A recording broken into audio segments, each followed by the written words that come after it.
Welcome to news అడ్డా. సంక్షేమ పథకాలు మింగేస్తున్న ప్రభుత్వ ఉద్యోగులు. దోచుకునేందుకు అలవాటు పడిన వాళ్ళు సిగ్గు, లజ్జ వంటి వాటిని అస్సలు పట్టించుకోరు. తెలంగాణ ప్రభుత్వ ఉద్యోగుల్లో సుమారు 37,000 మంది ఇలా కక్కుర్తి పడుతూ చేయూత పెన్షన్లు, ఉపాధి హామీ, ఇందిరమ్మ ఇల్లు తదితర పథకాల్లో లబ్ధిదారులుగా ఉన్నారని తేలిందని సచివాలయ వర్గాలు చెబుతున్నాయి. సంక్షేమ పథకాలు దారిద్ర్య రేఖకు దిగువన ఉన్న పేద ప్రజల ఉన్నతి కోసం, వారికి ఆసరా కోసం అమలు చేస్తున్న పథకాలు. ఉద్యోగుల్లో ఆమ్యామ్యాలకు అలవాటు పడిన కొందరు ప్రభుత్వ ఉద్యోగులు సైతం పందికొక్కుల్లా వీటిని స్వాహా చేస్తున్నారని ప్రభుత్వం దృష్టికి వచ్చినట్టు సమాచారం.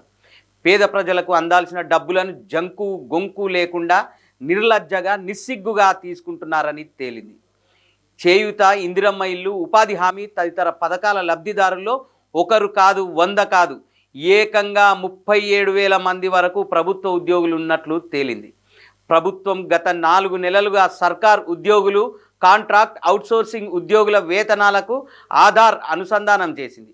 ఈ అనుసంధానంతో ప్రభుత్వ ఉద్యోగుల బండారం బట్టబయలైందని సచివాలయ వర్గాలు చెబుతున్నాయి. అవుట్సోర్సింగ్, కాంట్రాక్ట్ గౌరవ వేతనం పొందేవారి లెక్కలు తేల్చేందుకు రాష్ట్ర ప్రభుత్వం చర్యలు చేపట్టింది. వీరి సంఖ్య తేల్చేందుకు ప్రభుత్వ మాజీ ప్రధాన కార్యదర్శి శాంతి కుమారి నేతృత్వంలో కమిటీని గత జూలై నెలలో నియమించారు. అన్ని ప్రభుత్వ విభాగాలు, కార్పొరేషన్లు, ప్రభుత్వ రంగ సంస్థలు, స్థానిక సంస్థలు, విశ్వవిద్యాలయాల్లో సిబ్బంది హోదాను పరిశీలించేందుకు ఈ కమిటీని నియమించారు. ప్రభుత్వం అనుమతించిన అన్ని రకాల తాత్కాలిక సేవలకు సంబంధించి కాంట్రాక్ట్, అవుట్సోర్సింగ్, గౌరవ వేతన, దినసరి వేతన ఉద్యోగులకు సంబంధించి అధ్యయనాన్ని కమిటీ నిర్వహిస్తున్నది. ఈ క్రమంలోనే ప్రతి ఉద్యోగి వివరాలను ఆధార్తో అనుసంధానం చేయాలని సర్క్యులర్ జారీ చేసింది. ప్రతి నెల కొద్ది మంది చొప్పున మొత్తం 4 లక్షల మంది అవుట్సోర్సింగ్, కాంట్రాక్ట్ ఉద్యోగులు తమ వివరాలను ఆన్లైన్లో నమోదు చేశారు. అక్టోబర్ నాటికి మొత్తం త్రిసభ్య కమిటీకి అందిన వివరాల ప్రకారం 1,00,000 మంది బోగస్ ఉద్యోగులు ఉన్నట్లు వెల్లడైంది.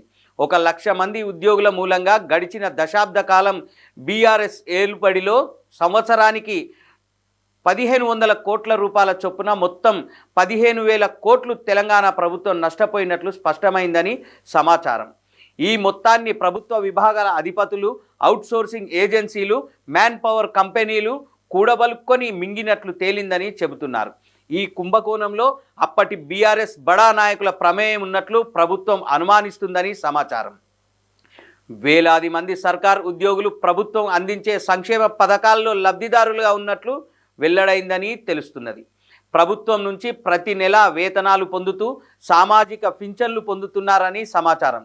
ఉపాధి హామీ పథకం కింద వచ్చే సొమ్మును కూడా వదిలేయకుండా తమ ఖాతాల్లో వేసుకుంటున్నారని అంటున్నారు. ఇందిరమ్మ ఇళ్ల నిర్మాణం కోసం కూడా దరఖాస్తు చేసుకుని ప్రభుత్వం ఇచ్చే సొమ్మును తీసుకున్న వాళ్ళు కూడా ఉన్నారని ఒక అధికారి వెల్లడించారు. ఇలా సుమారు 37,000 మంది సర్కార్ ఉద్యోగులు లబ్ధి పొందినట్లు రికార్డుల్లో వెల్లడైందని ఆయన తెలిపారు. అయితే అవుట్సోర్సింగ్, గౌరవ వేతనం పొందేవారికి సంక్షేమ పథకాలు అమలు చేయాలా లేదా అనే దానిపై ప్రభుత్వం తీసుకునే నిర్ణయంపై ఆధారపడి ఉంది. మరి ఇప్పుడు ఈ మొత్తం అధికారులపై ఎలాంటి చర్యలు ఉంటాయన్నది ఉద్యోగ వర్గాల్లో హాట్ టాపిక్గా మారింది.